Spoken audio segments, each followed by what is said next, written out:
I noticed a big set of headphones. Can I borrow these? Oh, they're gone. Lionel's gone. I've got a little set if you want to. That'll do. Yeah, go on then. Then quick. Headphone hunt, headphone hunt.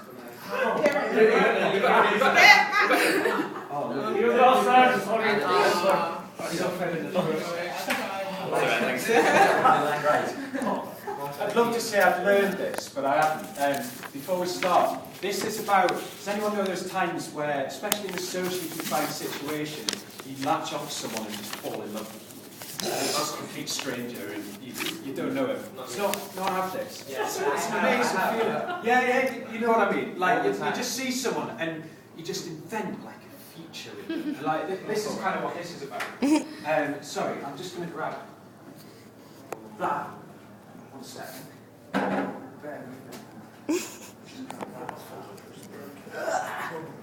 we go. Okay. So, I'm slouched back, heading home, cross country. Fields and hills and church spires slide by and as always keep me preoccupied for over an hour, because sunsets are always best through double glazed glass at over 100 miles per hour. Eventually, boredom settles as the light fades and all that's left limelight is seen interior, coach 42, coach B, seat 42A. We've stopped at Sheffield. Passengers file on and off, elbowing their way down an aisle that's so narrow that it must have been designed with a sense of humour in mind. If you're leaving us at this station, ladies and gentlemen, please don't forget your belongings and your suppressed indignation. And then, we're going to need a female volunteer from the audience. Would anyone like to come up? Okay. And then, a girl appears next to me, indicating with a nod that this is my seat next to you. I smile back apologetically, forcing my rucksack between my feet, muttering faux anger because it's not my fault it won't fit. She sits and reveals impossibly white teeth like she's gloating. Enough of a joke in her eyes to make it endearing. Now at this point I'm going to need your help because my brain chips in and it talks to me, and what it says is, talk to her, you know you want to, and this is what we're going to get from you. So if we split the room here down the middle, and this side when I point at you, you shout, talk to her. Talk to her. You know you want to. You want to. So my brain chips in at this point and it shouts, talk to her. You know you want to. And I could. At this point I could say hello. Now her cheekbones, they cling to mountain ledges. Her skin looks so tender, like rare meat. Her neck so slender, I could still introduce myself. My brain repeats, talk to her! You know you want to. But I don't.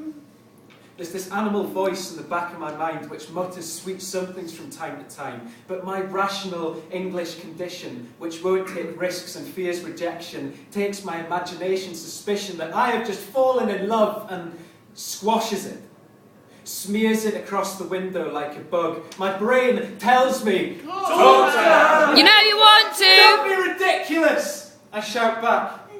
I make do with sly, sidelong glances. Like Beavy's best in the peripheries and fish in the sea are caught more easily without a net. She might just be perfect. Can she see me looking at her? Is she looking back? No. Am I being weird? Yes. I glance back, preparing an opening speech to spike the marshmallow sky's cocktail mixed with wit, but then she moves her arm and produces from a pocket a retro pink iPod Nano, places a huge set of headphones over her head so she can block out everything. And the pivotal moment, the world's rising bile is gone. The animal voice in the back of my mind is free to lick disappointment in me and reach for unexposed wounds. And it mutters, what if I'd said something? Maybe she turned to me and told me her name. And we get to talking, jabbering shoulda, coulda, wouldas. And I'd fling her my opening line like rope in my mouth, and she'd giggle, settle her hand on my knee encouragingly, and something's happening. Only none of this actually happens, because I'm dragged forcibly from my reverie by a Nokia jingle. You know the one. Do-do-do-do, do-do-do-do, do-do-do-do-do. Do-do-do-do, do-do-do-do, do-do-do-do-do. And just like Jurassic Park 3, it heralds the entrance of a terrible monster, because my brunette fantasy is on the phone to some of the half she's not supposed to have, and they're arranging who's going to nip to the shops for what they need for tea, and wondering whether they should check out that cool new sushi bar down by the quayside. Her voice is like crumpets oozing butter, like latte in a glass cup.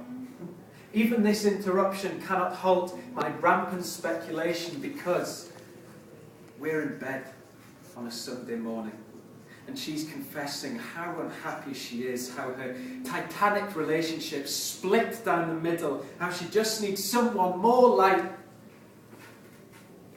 Back on the train, her conversation about, what's his name again, has ended, and her headphones are back in place.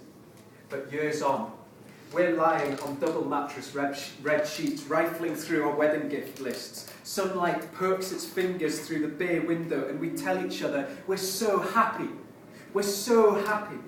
I confess that years ago on the train, I almost let the hello in my head rattle and sway, never escaping the prison of my lips.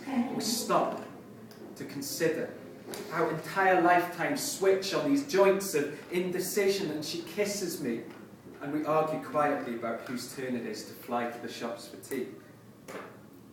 But now sat back on the train, I've got this all planned out. I know the way she snores when we'll buy our first house. But I surely can't say anything now. Still, my brain tells me, talk to her! You know you want to! And then, it actually happens.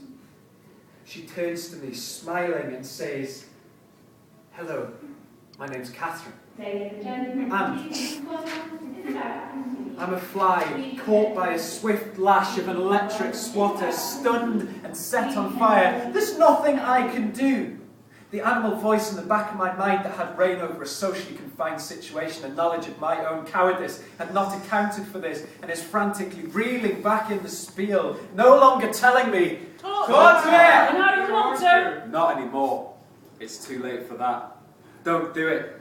But then, you know, remember, usually reserved, rational English me, but just this once up for doing something a bit daring, starts to talk. So when she turns to me and says, hello, my name's Catherine, before I can stop myself, I've said, hello, Catherine. I know what our children's names will be.